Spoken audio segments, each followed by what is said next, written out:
New developments on who took out Jade Cargill. We have our second title match announced for Mania. And one WWE Hall of Famer is returning to the ring at Elimination Chamber. Ladies and gentlemen, boys and girls, wrestling fans of all ages, my name is Brian, and I want to talk about some of the crazy news that we had on tonight's episode of SmackDown. First and foremost, we had an update to the long mystery of who took out Jade Cargill. Just a few months ago, Jade Cargill was attacked off-screen in an angle that took her out of the War Games matchup.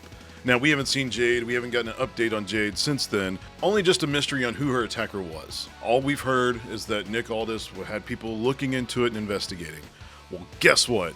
Only 3 or 4 months later, we finally got some really bad cell phone video. Aldis decided to show the women's tag team champions after Naomi had just qualified for the Elimination Chamber.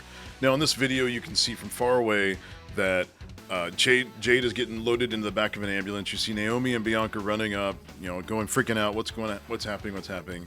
When all of a sudden the camera actually pans over and you see Raquel and Liv Morgan walking away from the scene as they're watching it develop. That's it. That's all we got.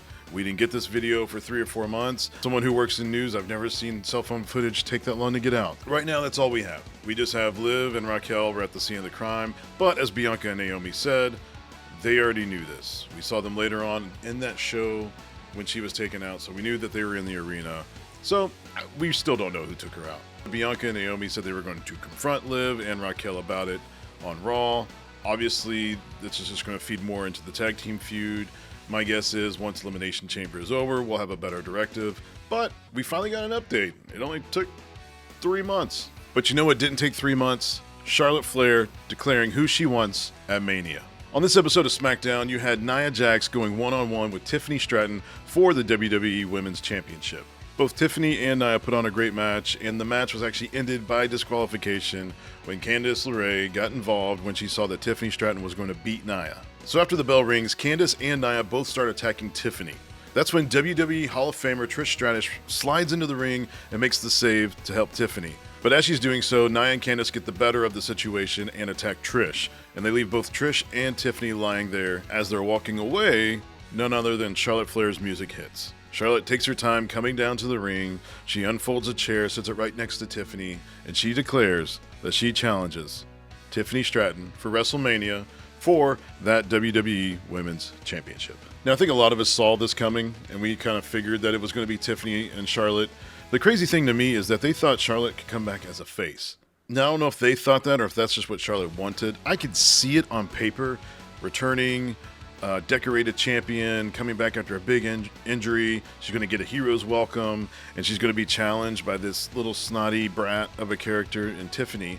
However, if you look at Tiffany's momentum over the past few months, a lot of fans have gotten behind her, especially when she won the title. A lot of fans love that.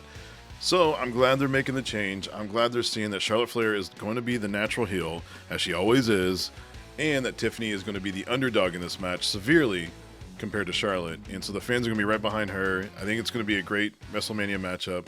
Probably not going to main event any of the nights, but it's still going to be a really big match on that card.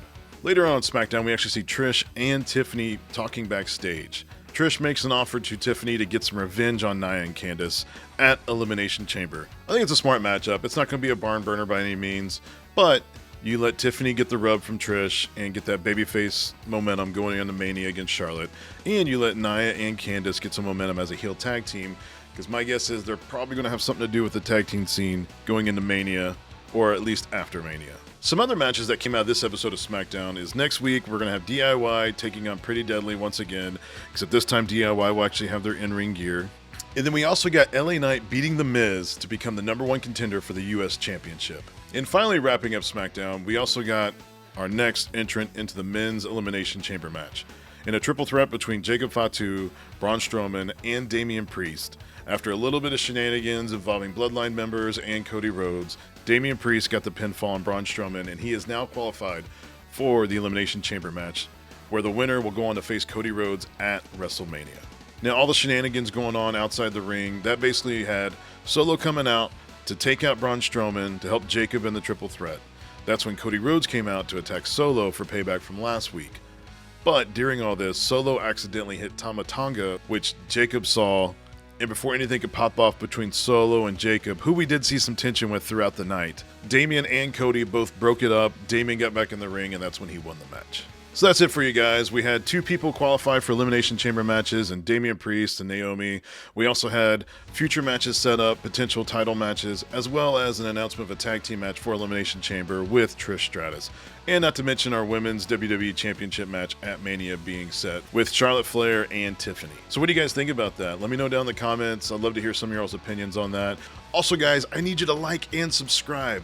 I really want to grow a new community here on YouTube for wrestling fans, and I'd love for you guys to join me. And for all the WWE gamers out there, please check out this video where I go through the highlights of the new game mode, The Island, on the upcoming WWE 2K25. Thanks, guys. As always, have a great day.